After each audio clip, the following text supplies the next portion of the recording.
Today is chicken processing day. This is a big deal because our chickens are a big part of our livelihood here on the homestead. They provide us eggs, they're an income for us. They also provide us with meat and protein to add to our food storage, especially during the winter months. So today the men are going to be butchering the chickens and I am going to be harvesting the sunflower seeds that we set out to dry a few weeks ago. So no, you don't have to watch them butcher the chickens, but you do get to watch me as I process these sunflower seeds. Now you saw several videos ago that we cut down and placed these sunflower heads underneath the deck so that they could dry. Now that is the biggest thing that I can tell you if you want to save sunflower seeds. Make sure you give them lots of time to dry. You want them to be completely dried out, and that is going to make this process so much easier. Just see right here, they're nice and dry, and those seeds will just pop right out on their own. Now, one trick that I have found when trying to get these sunflower seeds out of the heads is put them in a big sheet or a bucket or a tub and shake them as best you can. That's really going to release a lot of the seeds. Now, depending on how many seeds you want to keep, that might be enough for your family. But for us, we like to use these sunflower seeds as food for our chickens, as well as save some for planting and occasionally for eating as well.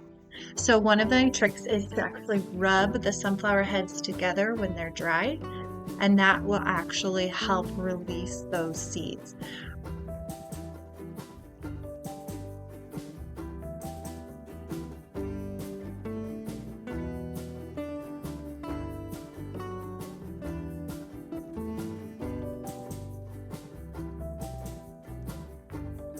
Now, as I get done with each sunflower head, I'm just throwing it into this bucket, and then this bucket will actually just go right out to my chickens, and they will have a nice little snack, and they will finish off cleaning these sunflower heads for me.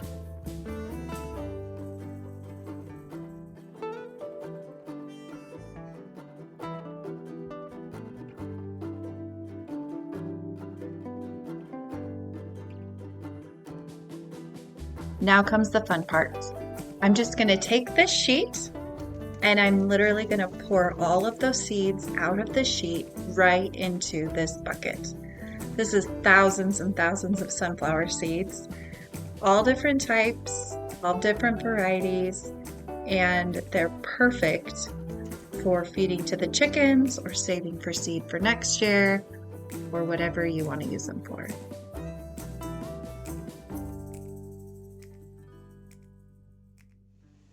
So you might be able to see back here, I've got the chicken that we just butchered this past weekend.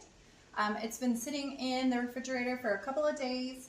That allows all of the muscles to relax and the rigor mortis kind of to be released from the chickens. And then we're going to bag them up. Some people like to bag them right away. We just let them sit for a day or two. This time though, we're going to use shrink bags to preserve them and put them in the refrigerator or in the freezer.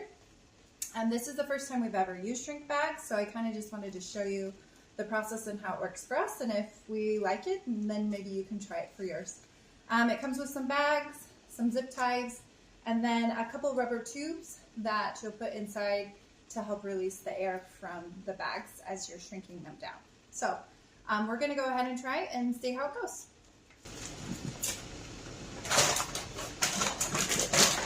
So to start off, you need your chicken and your shrink bag. And you're going to put your chicken right into your bag. And you're going to add your tubing right into the cavity. And then I'm going to kind of push the legs kind of where I want them.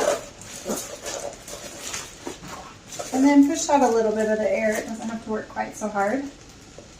And then I'm going to put a zip tie right above the legs, kind of where I want the legs to stop. and pull it.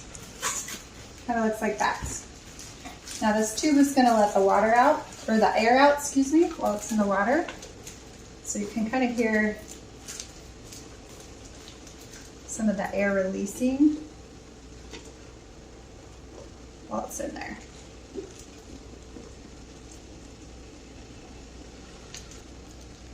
There we go. Now we pull the tube out and pull that zip tie nice and tight.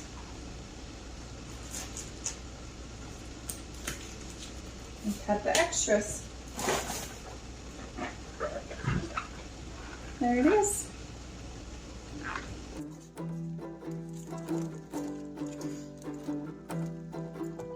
Now I thought it would be a smart idea to show it a little bit closer. You can kind of see I pushed those legs backward to help that chicken to kind of take shape and stay kind of in a little ball. We've had it before where the chicken's like long and it's really awkward to freeze it in that position. So then you put the tube inside and you add that zip tie around the tube just above the legs. So you're not zip tying the legs of the chicken, you're just zip tying right above the legs. And then you don't pull it completely tight, just tight enough to go around that tube and so that it won't come off in the water. And then you just put that whole shrink wrap bag right in to the water bath here. And then you just watch as that bag starts to shrink up. It's a really fun process. I actually really enjoy doing this.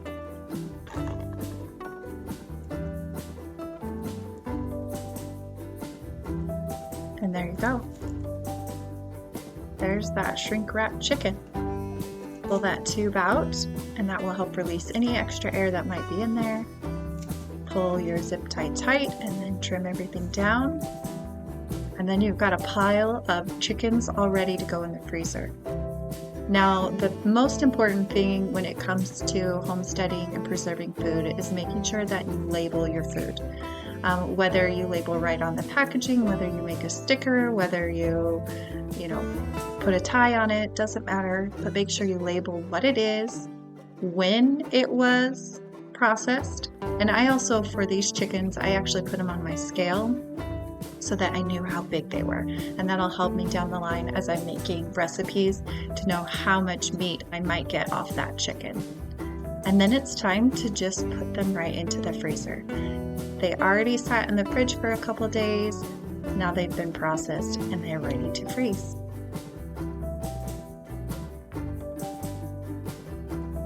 It's so rewarding to open up your fridge or freezer and see all of this meat that you have grown and raised and fed. It's one of the best things about homesteading. I hope you enjoyed this video.